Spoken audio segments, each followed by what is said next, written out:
para ustadz, para alim ulama yang saya hormati, Bapak Ibu hadirin tamu undangan yang kami muliakan.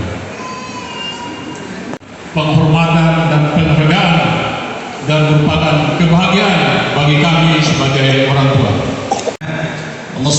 Mudah-mudahan Allah Subhanahu wa taala senantiasa memberikan keberkahan di dalam acara kita pada siang kali ini.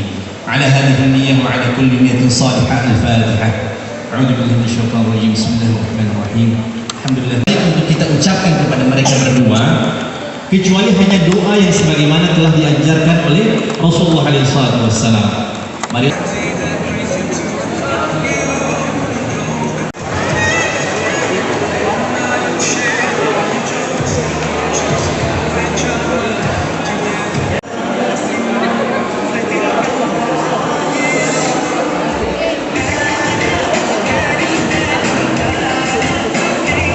izinkan di sini saya akan membacakan sebuah puisi karya saya yang berjudul Merdekalah Kepada Hati.